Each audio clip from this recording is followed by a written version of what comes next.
Uasi wa mwana wa pori. Ndiyo simulizi yetu leo. Sauti ya pori. Katika milima ya kale ya Mbengwe, wakati mataifa yalipokuwa bado yanajipambanua kwa hofu ya mizimu na nguvu ya nduli wa usiku, palizaliwa mtoto mmoja asiye wa kawaida. Alizaliwa usiku wa mwezi mwekundu, usiku ambao wazee wa jadi walitambua kama usiku wa kulaaniwa mfalme. Mtoto huyo aliitwa Mnafu, lakini hakupokelewa kwa shangwe.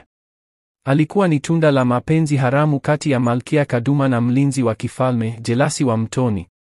Kwa mujibu wa mila, mtoto wa aina hiyo aliitwa mwana wa kivuli, hazifai kurithi kiti cha babu zake. Siku ya 3 tangu kuzaliwa alitolewa gizani, akafunikwa kwa ganda la ngozi ya mbwa mwitu na kutupwa ndani ya pori la mizimu, mahali ambapo hata ndege huacha kupiga kelele. Lakini haikuwa mwisho wake. Mtu mmoja alimwona. Mzee Chamilo aliyekuwa mchawi mkuu wa baraza la ulinzi la kale alimsikia akilia. Alimchukua, akamficha, akamlea. Mtoto huyu hawezi kuwa kivuli, maana kivuli hakiwezi kulia kwa sauti ya simba. Mzee Chamilo. Miaka ikapita.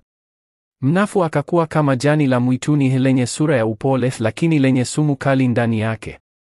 Alijifunza lugha ya ndege, alitambua nyayo za wanyama kwa harufu tu, na akawa na uwezo wa kuona ndoto za wengine kana kwamba ni zake. Hakuwa tena mtoto wa kawaida, alikuwa ni mwana wa pori, mwenye damu ya kifalme na moyo wa mapinduzi.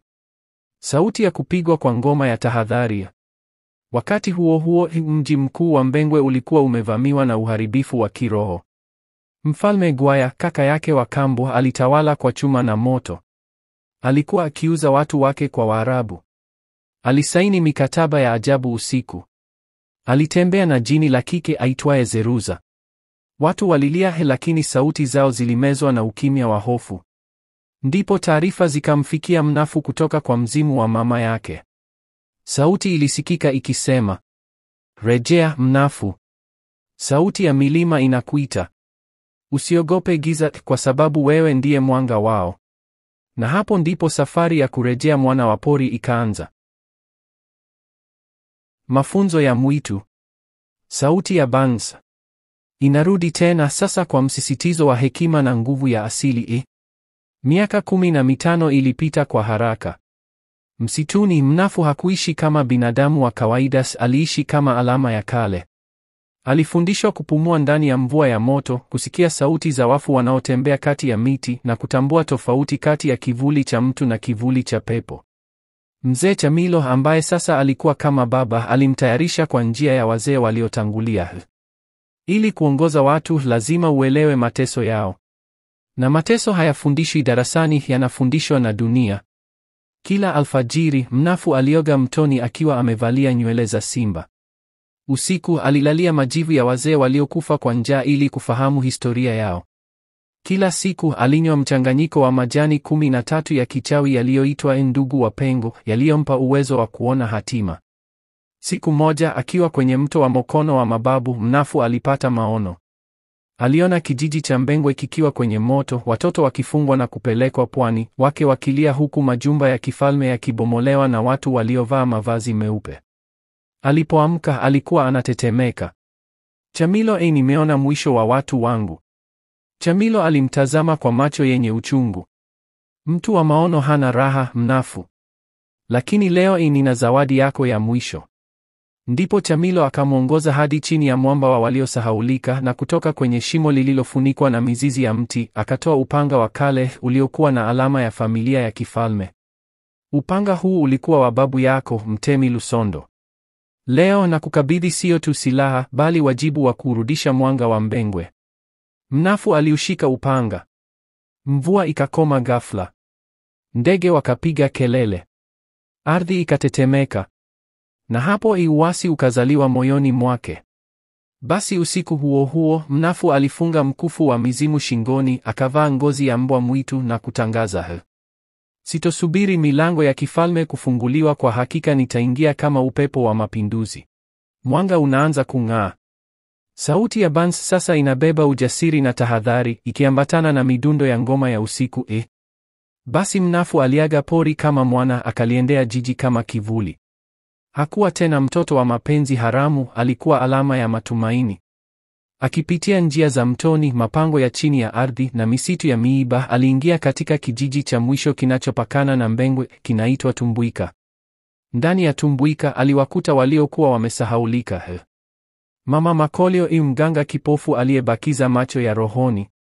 Kijana Dogoto, mwenye mkono mmoja lakini akili ya kivita. Baba Kisasa, mzee wa nyimbo za kale zinazofungua lango la mizimu. Binti aitwaye Koku, mwana wa kifalme aliasi utawala wa Gwaya kwa siri. Koku alimsogelea Mnafu usiku mmoja akiwa amevaa hijabu ya maziwa, ishara ya uasi wa kifalme. Nimekuwa nikikuona kwenye ndoto zangu. Mnafu, umekuja?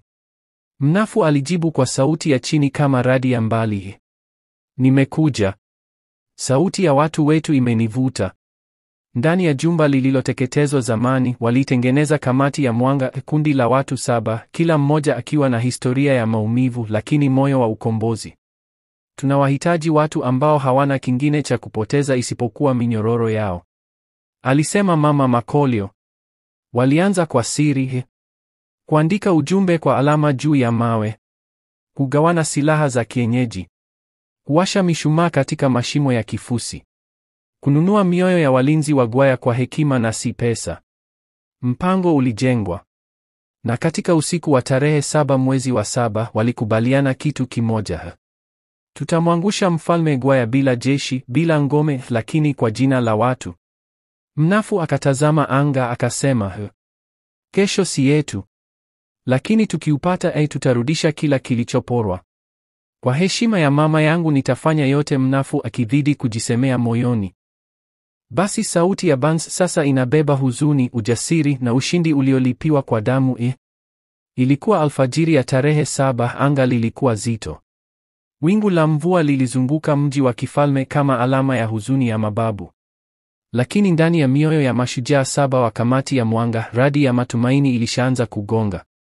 Koku aliingia kasri la kifalme kama mtumishi wa ndani, akificha sumu kwenye mikoba ya harufu. Dogoto akiwa juu ya paa la jumba la marehemu Luteni Mbako alitazama kupitia darubini ya kale. Mama Makolio, kwa nyimbo za kuamsha mizimu, alisimama nje ya jiji akilinda roho zao.